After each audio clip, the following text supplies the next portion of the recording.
Muy buenos días amigos y amigas, estamos hoy en un nuevo capítulo de Legal City. El día de hoy vamos a ver un tema, digamos que es muy recurrente, que causa muchas dudas y que toca directamente el bolsillo de las personas. Vamos a hablar de los juicios, particularmente de los juicios ejecutivos y también de los juicios declarativos. Vamos a ver de qué se trata cada uno de estos juicios y cómo se llegan a desarrollar, qué tan lentos, qué tan rápidos son algunos, cuáles son los que comúnmente afectan a las personas, cuáles son los juicios o los procedimientos que se pueden tomar respecto de las personas cuando, por ejemplo, tomas un crédito, cuando, por ejemplo, tienes mora en tu tarjeta de crédito, se toma un crédito de consumo, un crédito hipotecario, cuáles son los procedimientos que finalmente ocurren. O también existen otro tipo de gastos que sí han sido asegurados mediante algunos títulos de crédito y que también vienen al caso. Por ejemplo, tenemos situaciones en donde, por ejemplo, tú te haces una operación y en la clínica piden que la persona o el responsable de la persona firme un pagaré. Para entender todo este asunto, primero debemos entender que hay una gran diferencia. Existen los juicios declarativos versus los juicios ejecutivos. Estamos hablando en este caso, y como no lo habíamos hecho en casos anteriores, de juicios civiles, de casos civiles, en donde lo que se presenta son discusiones principalmente sobre bienes, es decir, hay una parte que reclama que existe una obligación incumplida y la otra parte que es sujeto pasivo de la acción, es decir, que es el obligado que no cumplió finalmente con sus obligaciones contractuales, o también puede ser extracontractuales, pero en este caso nos vamos a guiar principalmente las obligaciones contractuales. Los juicios declarativos, entonces, tenemos por una parte que son aquellos juicios en donde, como su nombre lo dice, se declara el derecho. Es decir, lo que se va a discutir es si existe derecho o no que reclama una parte respecto de otra. Por ejemplo, un juicio declarativo sería un juicio en donde me chocan el auto y yo voy a un juicio, ¿no es cierto?, ante un tribunal civil, ¿no es cierto?, porque me chocaron el auto, ya sea por ese motivo, o por una circunstancia, por ejemplo, se cayó un artefacto, se cayó una cornisa, o cualquier otro tipo de artefacto en altura, ¿no es cierto?, cayó encima de mi auto, y yo desarrollo un juicio civil. Ese juicio civil es un juicio declarativo. ¿Por qué declarativo? Porque se va a ver si realmente yo, como dueño del auto, tengo el derecho a ser indemnizado. ¿Ya? Se discute primero si tengo el derecho a ser indemnizado, si se dan los presupuestos de una determinada indemnización, si hay una responsabilidad, si hay una relación de causalidad entre el daño que se me causó y la acción de este tercero. Se va a ver si existe finalmente responsabilidad y a cuánto asciende esa responsabilidad. Entonces, los juicios declarativos tienden a ser juicios mucho más largos. Son juicios que están compuestos de una serie de requisitos que se tienen que cumplir uno detrás del otro, porque es como una cadena de hechos que van formando lo que se llama el juicio declarativo. Dentro del juicio declarativo, ¿no es cierto?, tenemos distintos tipos de juicios, algunos que son más largos, otros que son más cortos. Tenemos juicio sumario, por ejemplo, que es más corto, y los juicios ordinarios, finalmente, que es el juicio más largo y el más común, en donde se van a ver todos aquellos temas cuya valoración sea indeterminada o cuya valoración sea sobre las 10 UTM. ¿Cuánto vale un UTM? Normalmente, bueno, usted tiene que ver cuánto vale el UTM al mes que estamos, digamos, preguntándonos, y el UTM vale más o menos 64.000 pesos. Todos aquellos juicios que valgan más de 10 UTM, es decir, que valgan más de 640 y tantos mil pesos, 650.000 pesos, se van a conocer en juicio ordinario y va a ser un juicio de lato conocimiento. Vale la pena aquí mencionar que los juicios civiles son muy distintos de los otros juicios que nosotros abordamos en algún minuto, que son, por ejemplo, los juicios laborales, que son los juicios de familia, en donde tenemos procedimientos reformados, en donde lo principal es la oralidad, la inmediación, la concentración, es decir, son procedimientos, todos estos procedimientos, tanto el de familia, el laboral o el penal, son procedimientos más concentrados, son más rápidos, en donde existe una instancia que es la audiencia, en donde nosotros vamos a discutir muchos asuntos en un mismo tiempo, de tal manera que vamos a ir avanzando de forma mucho más rápida en los distintos juicios, versus estos juicios civiles, que son juicios bastante más largos, en donde primero no existen las audiencias o son muy acotadas, en donde no existe el impulso procesal del tribunal, es decir, el tribunal por sí solo no va a tomar ninguna decisión, el tribunal por sí solo no va a decretar diligencias, el tribunal por sí solo no se mueve, a diferencia de lo que sí ocurre en los juicios de familia o en los juicios laborales, en donde el tribunal sí hace ciertas acciones solo, sí son ciertas y determinadas, y obviamente la principal acción la tienen los abogados o las partes propiamente tal, pero en los juicios civiles no es así, son juicios bastante más lentos, son juicios en donde hay un escrito, el otro escrito lo sigue y así se va formando una cadena de hechos que tienen que cumplir con una serie de requisitos, que tienen que cumplir con una serie de diligencias, que al fin y al cabo van a formar el proceso, procesos civiles que no es raro que lleven un año solamente en el proceso declarativo, ¿ya? Porque están compuestos por demanda, contestación, réplica, dúplica, etapa probatoria, finalmente sentencia, ¿no es cierto? Se dicta la sentencia y finalmente esto puede terminar en una segunda instancia, es decir, en una Corte de Apelaciones e incluso podría irse a la Corte Suprema por algún otro recurso que son menos comunes. En lo concreto, sí, los juicios civiles en general y sobre todo el procedimiento ordinario en particular son procedimientos bastante lentos, son procedimientos antiguos y donde lo que prima es las diligencias una detrás de la otra, como en una cadena en donde los procedimientos no son impulsados directamente por el juez, sino que son por las partes. Y son procedimientos que pueden terminar mucho tiempo. Ahora bien, los juicios declarativos, como nosotros dijimos, y yéndonos atrás de nuevo en los dos grandes grupos de juicios civiles que existen, que son los declarativos, que son estos juicios largos, donde vamos a discutir, ¿no es cierto?, si una persona tiene o no un derecho a una determinada compensación, por ejemplo. Al lado tenemos los juicios ejecutivos. Los juicios ejecutivos son aquellos juicios donde existe un título ejecutivo, ¿ya? Existe un título ejecutivo que a mí me permite iniciar un juicio ejecutivo y el juicio ejecutivo es un juicio mucho más corto que el anterior, ya que es un juicio en donde no está en discusión si la persona tiene o no, si el demandante tiene o no derecho sobre, ¿no es cierto?, la solicitud de una petición, de una compensación o derechamente cuando está pidiendo que se ejecuten bienes. ¿Y por qué? Porque aquí existe lo que se llama un título ejecutivo, que es un documento que me da a mí el mérito ejecutivo de iniciar un juicio ejecutivo en donde básicamente no se discute si la persona tiene derecho o no. ¿Por qué? Porque lo precede, por ejemplo, una sentencia.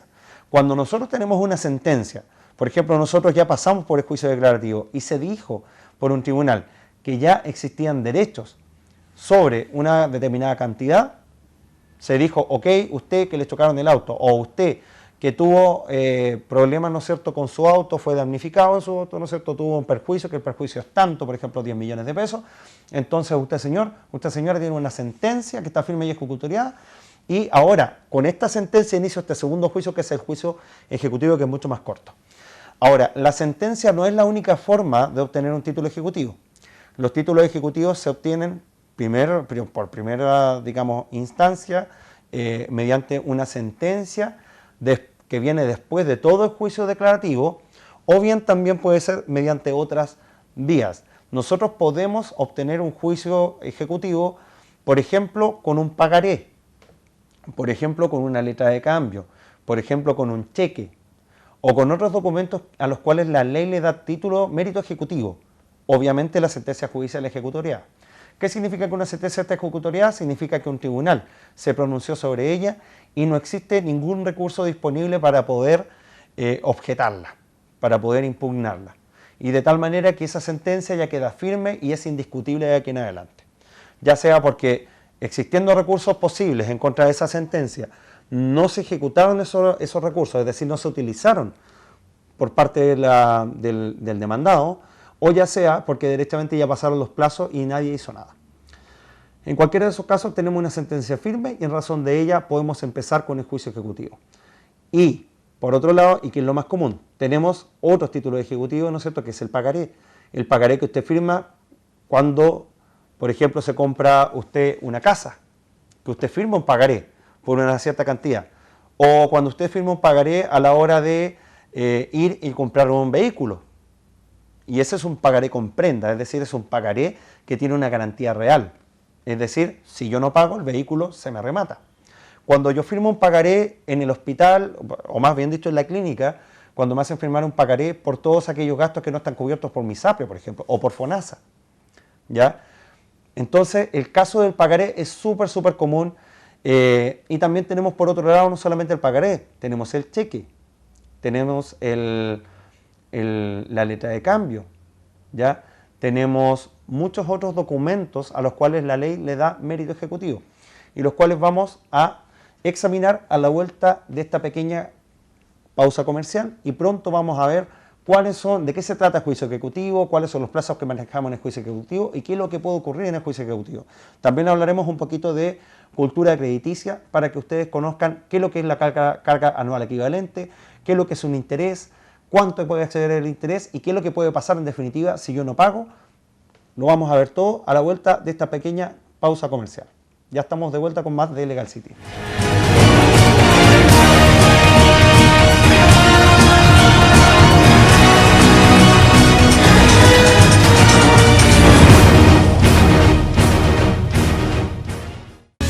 En Canal 8 tenemos la aplicación perfecta para de una manera simple, ágil y práctica nos tengas en tu dispositivo celular. Somos Canal TV 8.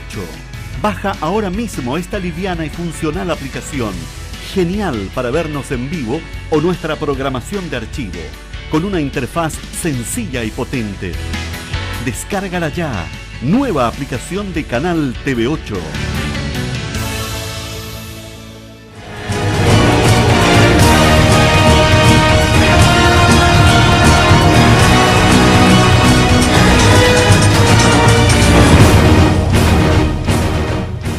Ya estamos de vuelta con más de Legal City, y porque lo prometido es deuda, vamos a hablar particularmente ahora de los títulos de crédito que existen. Vamos a hablar un poquito de juicio ejecutivo y cuáles son estos títulos de crédito, cómo me afectan a mí en la vida diaria. En primer lugar, debemos decir que no solamente la sentencia judicial ejecutoriada es un título de crédito, sino que también tenemos otros títulos de créditos, los cuales me permiten llegar a un juicio ejecutivo. Dijimos anteriormente, y para que no se nos olvide, los juicios ejecutivos son aquellos que se contraponen al juicio declarativo, que el juicio declarativo es este juicio previo, largo, mucho más lento, en donde no se va a ver inmediatamente, por ejemplo, un embargo. No voy a poder exigir inmediatamente el pago, sino que el juicio declarativo es para ver si existe o no derecho a una determinada cantidad, por ejemplo, si existe o no derecho a una indemnización de perjuicios, si existe o no derecho, ¿no es cierto?, a que me paguen una cantidad, y se va a determinar también cuánto es esta cantidad. Distinto es el caso del juicio ejecutivo, en donde derechamente ya se sabe que la persona tiene el derecho y vamos a buscar formas de ejecutar ese derecho, es decir, vamos a buscar formas de que esa persona se le pague finalmente. Ahora bien, cuando hablamos de los títulos ejecutivos, detengámonos, por ejemplo, en el pagaré. Yo quiero determinar el pagaré porque es lo más común que hay, ¿ya? El pagaré, como nosotros bien sabemos, es un título ejecutivo que se ocupa mucho, ¿ya? Se ocupa cuando usted va a pedir un crédito, usted lo que firma es un pagaré. ¿Qué significa el pagaré? El pagaré significa que usted inmediatamente está aceptando de que esta institución financiera, pero cuidado, que no solamente las instituciones financieras, las personas también pueden firmar pagarés entre ellos, que esta entidad financiera le dio esta cantidad de dinero y que usted se la va a pagar en un determinado número de cuotas, con un interés determinado y también con una morosidad, es decir, con un porcentaje de morosidad determinado, ¿ya? Es decir, usted no puede después el día de mañana ir y decir, no, ¿sabe qué? Yo no le debo esta cantidad de plata, entonces nosotros vamos a entrar a discutir en un juicio ejecutivo largo y súper latero si yo le tengo que pagar o no al banco, porque el tribunal inmediatamente le va a decir, no señor, aquí se inicia el juicio ejecutivo, porque el banco tiene un pagaré, lo que significa que usted, ante un ministro de fe, que es un notario público, firmó un pagaré en donde usted declaró de que le debía, que el banco le pasó esta cantidad de dinero y que usted lo tenía que pagar en esta cantidad de cuotas y con estas fechas, ¿ya?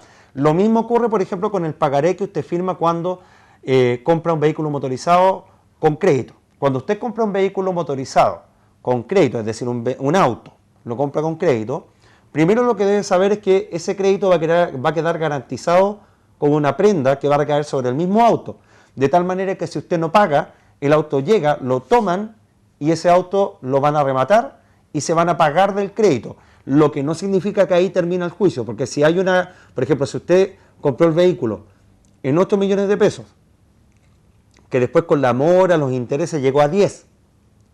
Le quitaron el vehículo se remató porque usted sabe que cuando ocurren los remates son más baratos de lo que es el precio comercial de un vehículo. Entonces, por ejemplo, usted pidió un vehículo con crédito, 10 millones de pesos, le quitaron el vehículo porque dejó de pagar, el vehículo se remata en 5 millones, los otros 5 millones los van a seguir persiguiendo en el resto de sus bienes. Entonces, el tema no termina ahí, ¿ya? Por eso hay que estar muy atento cuando uno entra en un crédito, cuando uno va a adquirir una deuda, porque tiene que estar más o menos seguro de que la puede pagar, de que puede manejar ese nivel de deuda. Ahora bien, no solamente los vehículos tienen garantías reales, que es el mismo vehículo. Cuando usted pide un crédito hipotecario, aquí es todavía más serio, porque cuando usted compra un crédito, compra una casa, un departamento o cualquier inmueble con un crédito hipotecario, usted lo que va a firmar va a ser una escritura pública, que también tiene mérito ejecutivo. Escritura pública en donde usted declara que debe tal cantidad de dinero por concepto de la compra de este inmueble y que, como usted debe esta cantidad de dinero, la va a pagar en tantas cuotas, en tales fechas. ¿Cuál es el peligro de esto? Que normalmente, y esto es lo que ocurre en realidad por no decir siempre, este crédito va a ser garantizado con la misma propiedad. De tal manera que, si usted se atrasa en pagar el crédito, ese crédito, digamos que usted se atrasó en un par de cuotas, ¿qué es lo que primero va a ocurrir? Van a tomar la propiedad, van a tomar el inmueble, lo van a rematar y con eso se van a pagar de la deuda. Y va a ocurrir lo mismo que ocurría, por ejemplo, en el caso de cuando usted compraba un vehículo. Es decir, van a tomar la propiedad, que vale, por ejemplo, 120 millones de pesos, la van a rematar en 80 millones de pesos, y si usted tenía un crédito por 140 millones de pesos y la remataron en 80, el resto de los millones los van a perseguir en el resto de los bienes que usted tenga. ¿Ya? No termina exclusivamente con la casa o no termina exclusivamente con el remate del auto, necesariamente. Hay veces que sí, Por ejemplo, cuando usted tenía un crédito por 140 millones de pesos, usted ya estaba a punto de pagarlo, pero los últimos 10 millones de pesos no los pudo pagar, le van a rematar la casa y la casa, por ejemplo, si sale en 130 millones de pesos, incluso puede ser que haya una parte que le tengan que entregar a usted, porque el banco se va a pagar solamente de la parte que le deban. Si sobra algo, eso es suyo. ¿Ya? Ahora bien, ¿por qué a mí me pueden buscar otros bienes cuando, por ejemplo, tengo una hipoteca? Cuando usted compra una casa con hipoteca, usted firma un pagaré en una escritura pública, ¿no es cierto? Queda garantizado con la casa, lo mismo que cuando usted compra un vehículo con crédito, queda garantizado con el mismo vehículo, lo que no quiere decir que no puedan buscar otros bienes después de que ese vehículo se remató, después de que esa casa se remató y queda un remanente sin pagar. Y esto se llama derecho de prenda general. El derecho de prenda general dice relación con el derecho que tiene un acreedor a exigir el pago de la cantidad de vida, no solamente en un bien que sea el que garantiza en el fondo la deuda, ¿no es cierto?, que sea el bien mismo, por ejemplo la casa o el auto, sino que también yo puedo tomar el resto de los bienes. Se entiende que existe una prenda sobre la totalidad de los bienes de mi propiedad, ¿no es cierto?, y se puede rematar cualquiera de ellos a la hora que yo dejo de pagar, no solamente con el bien que está asegurando, sino que con todo el resto de los bienes. Yo aseguro mis deudas con todo el resto de los bienes, pero sí bien es cierto que estos bienes particulares sí tienen una categoría especial, porque por ejemplo tienen prohibición de venta, porque por ejemplo van a perseguir estos bienes, ¿no es cierto?, la deuda las va a asegurar incluso de manos de quien esté. Me explico. Por ejemplo, ¿qué pasa cuando usted compra una casa con crédito? Se da cuenta que no va a poder pagar el crédito, entonces la casa usted se la pasa a su señora cuando está en separación de bienes, o la casa se la pasa a un hijo, o se la pasa a un hermano o a alguien que tenga usted confianza, que sabe que la casa no se la va a quitar. Pues bueno, cuando usted transfiere una propiedad y esta tiene esta garantía hipotecaria, o cuando usted transfiere el auto y el auto está con prenda, si usted deja de pagar, el auto, claro, no lo van a ir a buscar donde usted, o la propiedad no se la van a embargar a usted porque ya no va a ser suya, pero sí se la van a embargar y se la van a rematar a cualquier persona que lo tenga. Y usted se preguntará, bueno, ¿y por qué pueden hacer esto si esta persona, este tercero, ya no es deudor? Porque se sabe que se puede hacer esto. Entonces la ley, previniendo esta situación, dice que usted cuando tiene una garantía real, ya sea prenda, ya sea hipoteca, cualquier otro tipo de garantía real, persigue a la cosa de manos de quien esté, porque esta situación puede ocurrir. Y no es injusto. ¿Por qué?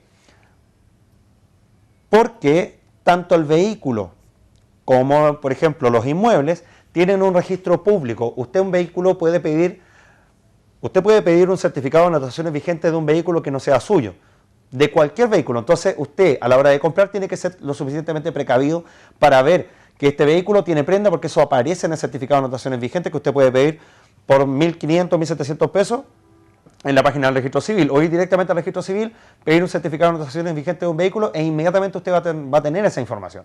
Entonces usted no puede hacer como que no sabía, porque uno, estaba coludido con la persona que estaba tratando de escapar de sus acreedores, o dos, directamente usted no fue lo suficientemente diligente como para poder hacer las cosas bien. Y en segundo lugar, y todavía más grave, es lo que ocurre con los inmuebles. Porque los inmuebles, si usted transfiere un inmueble, posteriormente deja de pagar el crédito, el banco lo va a ir a buscar de manos de quien esté. Si usted lo transfirió, por ejemplo, al hermano, el banco va a ir y le va a decir al hermano, le voy a embargar esta propiedad y la voy a rematar. Ahora, peor todavía, si usted vende esta propiedad y esta propiedad tiene hipoteca y esta tercera persona no sabía, se la van a rematar. ¿Y por qué se la van a rematar? Porque esta persona sabía, ya sea porque estaba coludida con la persona que estaba escapando de sus acreedores, por ejemplo, el hermano, en nuestro ejemplo, o alternativa B, derechamente esta persona no realizó todas las diligencias que tenía que realizar a la hora de comprar una propiedad. Por eso que es tan importante cuando usted compre un inmueble, sobre todo un inmueble, que saque asesorar por un abogado, porque necesita que el abogado le revise la propiedad, que esté sana. Si la propiedad no está sana en términos de que, por ejemplo, tiene una hipoteca, está garantizando una obligación, entonces usted después lo puede lamentar, y muchísimo, porque sobre todo el tema de los inmuebles es muy, muy complicado. Por otro lado, tenemos que no solamente usted puede tomar una deuda, firmar un pagaré y garantizar con la misma, digamos, con la misma propiedad o con el mismo vehículo que usted esté pagando con la misma plata que está pidiendo. Por ejemplo, me explico, si usted quiere pedir un crédito de 20 millones de pesos, por ejemplo, y tiene una casa que vale 70, usted puede hipotecar la casa para que el banco tenga una garantía y así le va a entregar el dinero mucho más fácil. Sí hay que estar consciente que esa facilidad con la que el banco entrega el dinero no viene de la nada. Viene de la seguridad de que si usted deja de pagar, le van a caer encima y le van a caer sobre el inmueble, sobre la garantía, y lo van a rematar. Ahora, por otra parte, también es bueno recalcar el hecho de que cuando usted adquiere un crédito, firma un pagaré, firma una escritura pública, ¿no es cierto?, en cuotas, o derechamente usted cuando saca su tarjeta de crédito también firma un pagaré futuro, es importante saber que en estos casos, bueno, atento, siempre el título de crédito tiene que ir ante notario. Ahora bien, es importante saber que este crédito, que yo lo tomo en cuotas, generalmente traen lo que se llama cláusula de aceleración. La cláusula de aceleración dice relación con que si usted se atrasa en una cuota, por ejemplo, si usted va en la cuota 5 y usted se atrasó en la cuota 5, ¿no es cierto?, de 36 cuotas, es decir, un crédito de 3 años, usted se atrasó en la quinta o sexta cuota. Su acreedor puede solicitar la totalidad del crédito, ¿ya? Entonces, no es que el acreedor solamente pueda ejecutarlo por la cuota 5, sino que generalmente todos estos créditos vienen con lo que se llama cláusula de aceleración. De tal manera que, si usted se atrasa en una sola cuota, le pueden exigir las 36 cuotas, no solo la quinta, o no solo la quinta hacia adelante, no, sino que le pueden exigir todo el restante de la deuda. Es decir, pueden hacer valer el crédito completo, solamente descontando lo que usted alcanzó a pagar, evidentemente, y a eso sumando mora, sumando castigo y otros tipos de sanciones. Ahora dijimos nosotros que también íbamos a hablar un poquito de cultura crediticia. ¿Por qué es necesario hablar de cultura crediticia? Porque muchas veces las personas piden créditos y ni siquiera saben lo que están firmando. Una de las cosas que es muy importante tener en mente es el tema de la carga anual equivalente. Nosotros debemos estar conscientes que siempre un crédito que es de consumo, es decir, estos créditos pequeños que a mí me los dan rápido, por ejemplo, los superavances en efectivo, O estos créditos que son créditos de consumo, que son en el fondo para irse de vacaciones, para pagar una deuda chica o para darse un gustito, son créditos que generalmente tienen un interés mayor. ¿Cuál es el interés? El interés es el porcentaje del capital que a mí me van a cobrar para darme ese crédito. Ahora, por eso que cada vez que yo pido un crédito, tengo que pedir cuánto es el interés mensual. Porque a mí me dicen muchas veces que el interés mensual es, por ejemplo, 2.5%. 2.5% no suena tanto, ¿cierto? El problema es que ese 2.5% es mensual. Entonces, al cabo de un año, usted ese 2.5% ya no es 2.5%, sino que sobre el capital total que usted pidió, ya va siendo el 30%. Es decir, si usted, por ejemplo, pidió 900.000 pesos, esos 900.000 pesos van a ir ya con 300.000 pesos de interés. Y la sumatoria de todos estos intereses en un año se llama carga anual equivalente. Por ejemplo, si un crédito tiene una carga anual equivalente del 36%, significa que tiene una mensualidad, digamos, del capital, me van a cobrar el 3% del capital cada mes. Al cabo de un año yo voy a tener un 36%. Es decir, si yo pedí 1.000.000 de pesos, ese 1.000.000 de pesos ya no voy a tener que pagar 1.000.000 de pesos, voy a tener que pagar 1.360.000 pesos más o menos. Entonces, por eso hay que estar muy atento. Y por lo mismo, usted cada vez que saca un crédito, tiene que saber cuál es el porcentaje de interés mensualmente, la carga anual equivalente, que es súper importante, porque eso va a ser la sumatoria del interés mensual por 12 meses, y si yo pido el crédito a más meses, más me va a salir. Por ejemplo, un crédito a 36 meses, con una carga anual equivalente del 36%, es decir, 3% por mes, al cabo de 36 meses, es decir, de 3 años, yo voy a estar pagando el capital más 36 por 3, ¿cuánto es? Es el 96 por 3, 18, estamos hablando del 98, casi el 100% más. Es decir, al cabo de 3 años yo voy a estar pagando el doble. Los créditos de consumo, los superavances, son los más caros. Son los que están sobre el 2.5%, algunos incluso un poquito más. Y es por eso que es tan importante que cuando usted se vaya a comprar una propiedad, saque un crédito hipotecario. Porque el crédito hipotecario a usted le dan más años, porque se entiende que las propiedades son más caras, entonces le dan un margen de más años y cada año tiene una carga anual equivalente mucho menor. Estamos hablando del orden del 1 punto y tanto por ciento. Es decir, al cabo de un año usted está pagando más o menos un 10% del capital. Es decir, si usted pidió 70 millones de pesos para comprar una propiedad, al cabo de un año usted va a estar pagando más o menos del 10% del capital, digamos, solo en interés. Y esos son créditos que evidentemente se entiende que tienen que ser más bajos porque los plazos son mucho mayores.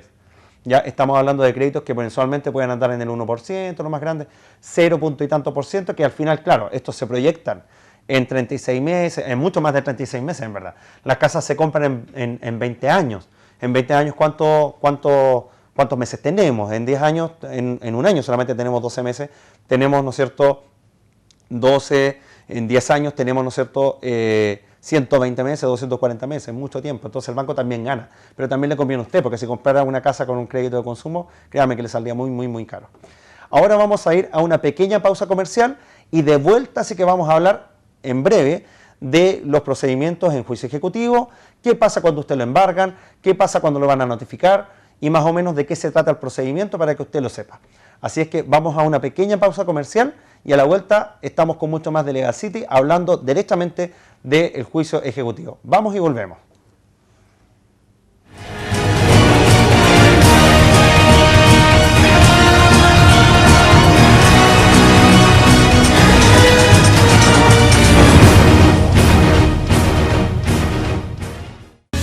En Canal 8 tenemos la aplicación perfecta para de una manera simple, ágil y práctica nos tengas en tu dispositivo celular.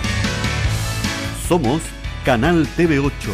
Baja ahora mismo esta liviana y funcional aplicación. Genial para vernos en vivo o nuestra programación de archivo, con una interfaz sencilla y potente. Descárgala ya. Nueva aplicación de Canal TV 8.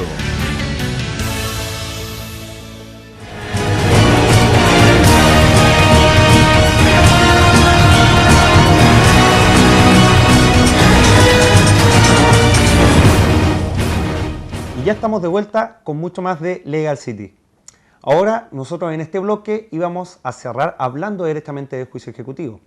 El juicio ejecutivo, y rememorando, yéndonos un poquito más atrás, es el que se desprende del proceso ejecutivo, que es el que se contrapone al juicio declarativo. El juicio ejecutivo dijimos que comienza necesariamente con un título ejecutivo. Repasamos un poquito los títulos ejecutivos anteriores.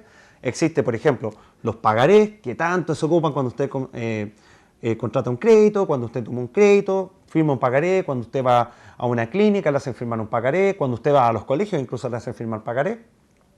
Tenemos por otra parte cuando usted toma un crédito hipotecario, tiene que firmar un pagaré también, pero este pagaré se firma, ¿no es cierto?, en escritura pública.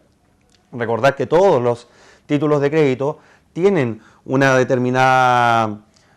determinados requisitos que tienen que cumplir. Por ejemplo, un pagaré tiene que ir firmado ante notario y tienen una serie de elementos que deben estar presentes. La gran característica que dijimos nosotros que tenían todos los títulos ejecutivos es que dan cuenta de una obligación exigible inmediatamente, es decir, de una obligación que es indiscutible en favor del acreedor. ¿Ya? ¿Por qué? Porque tenemos este documento, por ejemplo, el pagaré que yo ya firmé, ¿no es cierto?, la escritura pública, la sentencia judicial ejecutorial, que dice que yo ya debo, de tal manera que yo no me puedo escapar. Ahora bien, este procedimiento ejecutivo que se inicia con una demanda ejecutiva, que debe estar precedida de un título ejecutivo, como los que nosotros mencionamos, posteriormente avanza muy rápido en comparación con el juicio declarativo, porque aquí simplemente el juicio ejecutivo está guiado a que el acreedor, por ejemplo, el banco, por ejemplo, la institución que le prestó el dinero a usted para comprar el vehículo, la financiera, o la clínica, en los casos que nosotros dimos los ejemplos, simplemente vayan y cobren. ¿Producto de qué? De que usted no cumplió con su obligación. Generalmente el pago en cuotas. Y a esto si le sumamos la cláusula de aceleración, inmediatamente exigen la totalidad. ¿Cómo se puede exigir la totalidad? Demanda ejecutiva, ¿no es cierto? Tenemos acompañado un título ejecutivo, posteriormente a usted lo van a notificar. Va a ir un receptor judicial a su casa, le va a tocar la puerta, ¿no es cierto? Y si usted está en la casa, le van a entregar una copia de la resolución que provee, es decir, de la resolución que promueve esta acción ejecutiva, junto con la demanda ejecutiva, ¿no es cierto? Y seguramente va a ir a una copia que es una fotocopia del pagaré, porque los pagarés solamente se pueden iniciar las gestiones en juicio ejecutivo con el pagaré original. Por eso que el banco los cuida como hueso santo. Entonces, tenemos que me van a notificar, ¿no es cierto?, si yo estoy en la casa. ¿Qué pasa si yo no estoy en la casa? Si yo no estoy en la casa, también se puede dar la notificación, pero se puede dar la notificación de lo que se llama el artículo 44, es decir, me buscan 2 veces en la casa. Si 2 veces no me encuentran en la casa, entonces la tercera vez, si 2 veces no me encuentran en la casa y verifican que este es el lugar donde yo vivo, ya sea preguntándole a los vecinos, preguntándole al conserje, luego se me va a dejar lo que se llama una cédula, que es una copia completa de la demanda, ¿no es cierto? Me van a dar una copia completa de la resolución y todo lo necesario para que yo entienda en qué proceso estoy metido en el fondo. ¿Ya? Una vez que entregan esta cédula, usted tiene un plazo perentorio de días para poder oponerse a la ejecución. La única forma de oponerse a la ejecución es, por ejemplo, que yo alegue que el título ejecutivo no es perfecto, es decir, que le falta alguno de los requisitos. O, en segundo lugar, que yo alegue que yo pagué, es decir, subiendo los vouchers de pago. ¿Ya? Pero son muy pocas las excepciones que se pueden oponer a un título ejecutivo. Básicamente es decir, pagué o ese título ejecutivo está malo. Muy pocas las opciones, porque aquí lo que se busca no es volver a discutir si la persona tiene derecho o no a cobrarme, sino que básicamente decir, ¿usted pagó o no pagó? La única forma que usted se defienda es que usted haya pagado. Los plazos son súper cortos, son plazos de días, ¿ya? Estamos hablando de 6, 8 días, entonces usted tiene que correr donde su abogado a ver si hay alguna posibilidad para que lo pueda defender. Ahora también a la persona se le da la oportunidad de que le pague en el acto al receptor judicial, o bien que le pague al receptor judicial en una cita que él puede hacer, que el receptor le va a extender, va a decir día y hora en esta parte, nos vamos a juntar en mi oficina y ahí usted puede pagar. Sin perjuicio de ello, el deudor puede pagar la totalidad de la deuda, es decir, lo que debe, más los intereses, más la mora, más las costas, pagar todo en el juicio en cualquier momento para liberarse de esta ejecución. atento, esto tiene que ser siempre antes del remate. Por ejemplo, si usted tiene una casa, se consiguió la platita por otro lado, porque la casa vale 100 millones de pesos, y usted debe 10 millones de pesos, y por 10 millones de pesos le van a rematar la casa, usted mejor vaya, consígase los 10 millones de pesos por donde pueda, y después va, paga ante el tribunal, o habla con el banco, le paga al banco y después sube los vouchers de pago, con un abogado evidentemente que lo asesore, y usted pide el alzamiento del embargo, de tal manera que usted salva su casita. ¿Ya? Pero esto tiene que ser siempre antes del remate, porque si usted llega y la casa ya está rematada, a usted le van a decir, no, esta casa ya tiene dueño, el dueño es un tercero, es una persona que la compró y yo ya no puedo hacer nada como banco, por más que quiera, no puedo hacer nada porque esto ya está fenecido, es un procedimiento que ya está cerrado. Pero usted tiene el derecho al pago siempre antes del remate, ¿ya? Y también tiene derecho a oponerse en los plazos perentorios que la ley establece. Si usted no paga, ¿qué es lo que va a ocurrir? A usted le van a hacer un requerimiento de pago, después del requerimiento de pago, y si usted no puso excepciones, y si usted no pagó, entonces la ejecución va a seguir adelante. ¿Dónde sigue la ejecución? La ejecución sigue en un cuaderno especial, procesal, que se llama cuaderno de apremio. Este cuaderno de apremio tiene por objeto solamente la ejecución de la deuda, es decir, tomar bienes, embargarlos y rematarlos. Y aquí se ve todo ese proceso, ¿ya? Que puede ser con vehículos, que puede ser con bienes muebles, que puede ser con inmuebles, y que van cambiando mucho, depende de lo que me hayan embargado. Voy a tomar un poquito de agua porque la sed también hay que saciarla. Ahora bien, cuando nosotros comenzamos con el cuaderno de apremio, básicamente aquí lo que se va a buscar por parte del ejecutante, es decir, del acreedor, ya sea banco, financiera o la persona que me esté ejecutando, voy a buscar yo bienes del deudor en donde yo pueda cobrarme. Cuando hay una garantía, por ejemplo, yo no cumplí con mi crédito automotriz y hay de garantía un vehículo, entonces, ¿qué es lo que voy a hacer yo? Yo como abogado de la parte ejecutante puedo ir y tomar, inmediatamente lo que voy a hacer, voy a cobrar la prenda. Voy a tomar este vehículo y lo voy a embargar. ¿Dónde se embarga? Se embarga ante el registro civil, que el registro civil toma este vehículo, ¿no es cierto?, e inscribe que existe un embargo, lo que significa que ya no se puede seguir transfiriendo. No es lo mismo embargar algo que retirar algo, ¿ya? Entonces aquí solamente es un trámite que se hace ante el registro civil y el vehículo está embargado de manera que no se puede transferir, no se lo puedo vender a nadie, no puedo hacer nada con ese vehículo, salvo transitar en la calle hasta que un receptor me encuentre y me lo quite. Por otra parte, tenemos, ¿no es cierto?, el procedimiento que dice relación con los inmuebles. Con los inmuebles es un poquito más complejo, porque antes de rematarlo tenemos que seguir una serie de pasos. Pero lo primero es que se tiene que embargar. Que se embargue el inmueble significa que el inmueble se va a inscribir en el registro conservador de bienes raíces, un embargo, lo que quiere decir que no se puede transferir más el inmueble. El inmueble queda ahí y va a quedar con el dueño que tiene y no se puede seguir embargando. Esto se produce cuando hay una garantía hipotecaria, de tal manera que el banco lo va a exigir de manos de quien esté, es decir, va a perseguir ese inmueble, lo tenga usted como deudor, lo haya transferido a la señora, se lo haya transferido a la ex, se lo haya transferido al hermano, a quien sea, va a ir y lo va a embargar, de tal manera que ese inmueble ya no se va a poder seguir transfiriendo y va a estar muy claro que esto va a salir del comercio. Y en tercer lugar, tenemos el caso de una persona que pide, por ejemplo, un crédito y no dejó nada en garantía, ni un vehículo, ni un inmueble. Aquí, ¿qué es lo que va a hacer el banco o la financiera?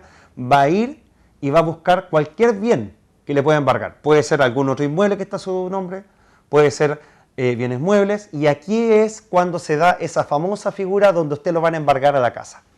¿Qué quiere decir el embargo a la casa? El embargo a la casa quiere decir que va a ir un receptor judicial por segunda vez a su domicilio, ya no a notificarlo, sino que va a ir derechamente a embargar bienes en cantidad suficiente para pagar la deuda, ¿ya? ¿Y qué significa esto? No significa que ustedes van a ir con un camión inmediatamente a sacarle las cosas. No. Significa que va a ir el receptor, va a ingresar a su domicilio siempre que usted lo deje, ¿ya?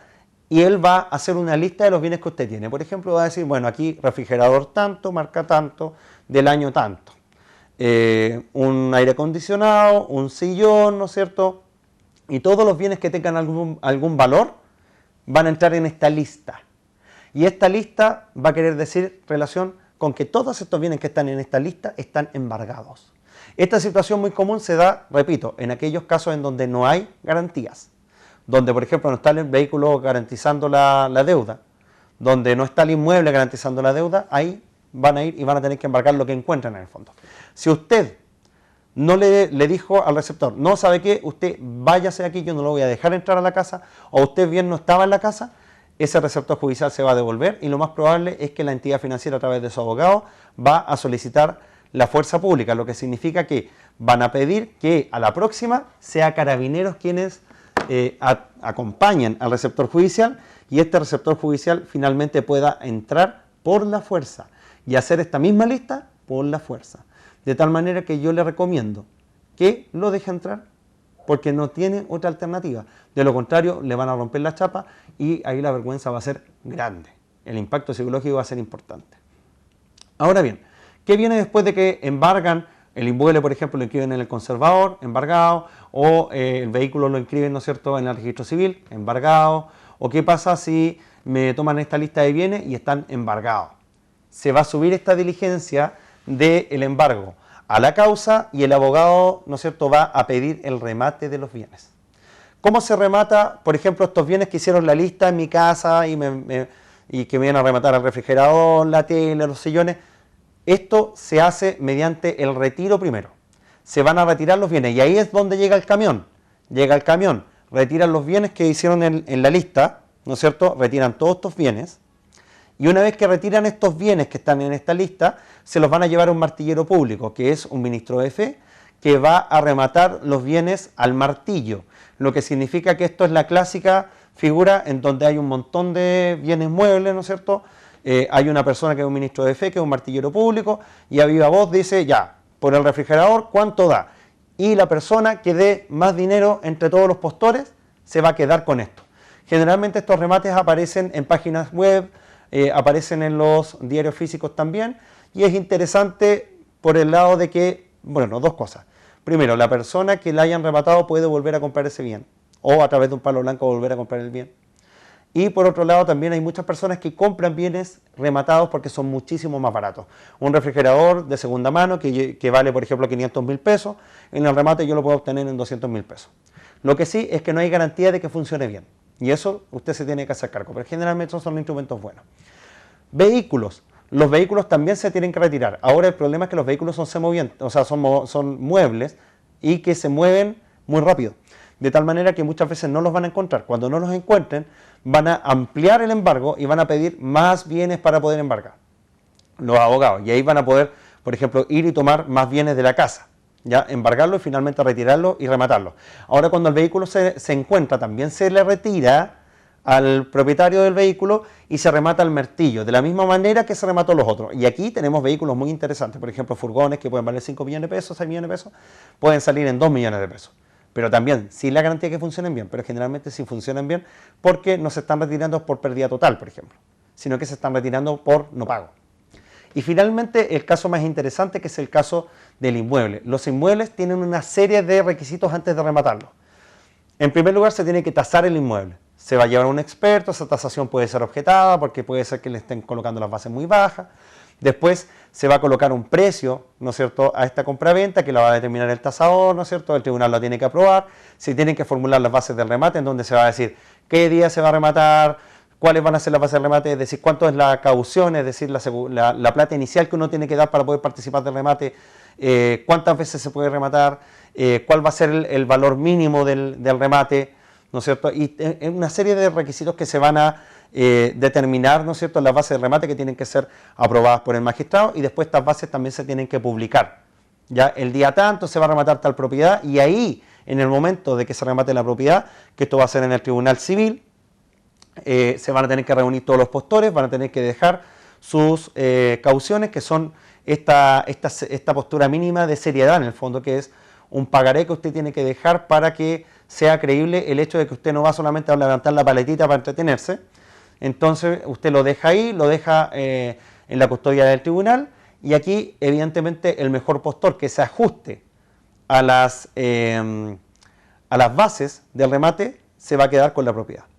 Si la primera vez no se presentó nadie, o bien que presentándose alguien no haya cumplido con el precio mínimo del remate, Entonces se hace un segundo llamado hasta que esta propiedad se remate. Finalmente, si la propiedad no se remata nunca, el acreedor, es decir, la financiera, el banco, puede pedir que se la adjudique por 2/3 del valor de las bases, porque las bases de remate no son el valor comercial, es mucho menos que eso. Puede ser la mitad del valor comercial. Y el banco quizás se lo va a adjudicar por 1/3 de la mitad del valor comercial. Por eso que es un tan buen negocio cuando una persona que pide un crédito hipotecario y tiene garantía hipotecaria no paga el crédito, porque se pueden llegar incluso a quedar con la propiedad por mucho menos de lo que corresponde.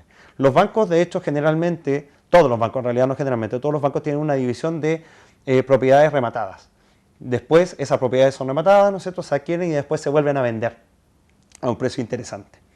Entonces ahí también estar atento, ¿ya? Estar atento, bueno, lamentablemente es una situación muy terrible por el deudor, pero también estar atento a aquellos que les gusta comprar propiedades baratas porque quizás es un muy buen negocio comprarse una propiedad en remate, ¿ya? Porque baja muchísimo el valor. Así que estar atento.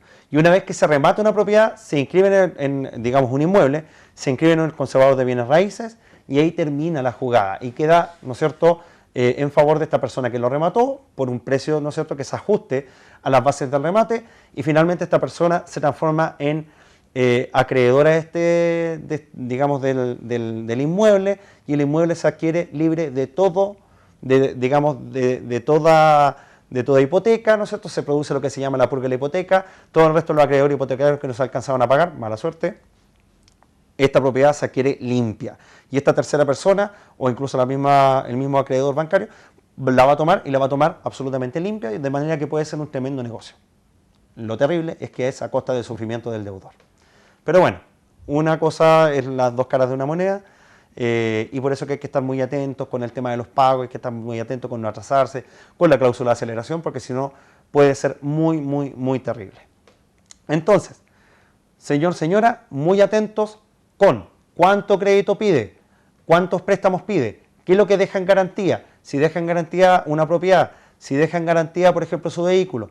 Estar muy atento, porque el no pago por la cláusula de aceleración puede ser muy terrible y usted puede llegar a caer en un juicio ejecutivo, que es un juicio rápido, es un juicio donde usted pestañea un par de días y ya perdió y perdió mucho, y finalmente por una cuota impaga, por ejemplo en un inmueble, puede ser que la rematen en el inmueble, por una cuota impaga en el vehículo, puede ser que la rematen en el vehículo, o por una cuota impaga en un crédito X, puede ser que le saquen todas las cosas de la casa e incluso le terminen tomando hasta el inmueble a pesar de no haberlo dejado en garantía. De esta manera nos estamos despidiendo de este último capítulo, no último porque sea el último de la temporada, de ninguna manera, hay mucho más de Legal City donde vino esto, sino que este capítulo, ¿no es cierto?, que lo cerramos haciendo un llamado a la conciencia financiera, haciendo un llamado también a que se informe bien sobre cuáles son las tasas de interés, la mora, qué pasa cuando no pago, muy atento cuando le pidan una garantía hipotecaria, muy atento cuando le pidan una prenda, porque eso es muy, muy peligroso. No quiere decir que no lo pueda pedir, pero cuando lo pida, pídalo a conciencia sabiendo que lo va a poder pagar y que sea para un buen fin. Espero que tengan una linda tarde, espero que les haya servido esta información y cualquier duda o consulta no dude en hablarme, en llamarnos y también en proponer temas. Así que tengan una linda tarde y espero que tengan una muy buena semana. Hasta pronto y no olviden vernos la próxima semana en un nuevo capítulo de Legal City. Muchas gracias.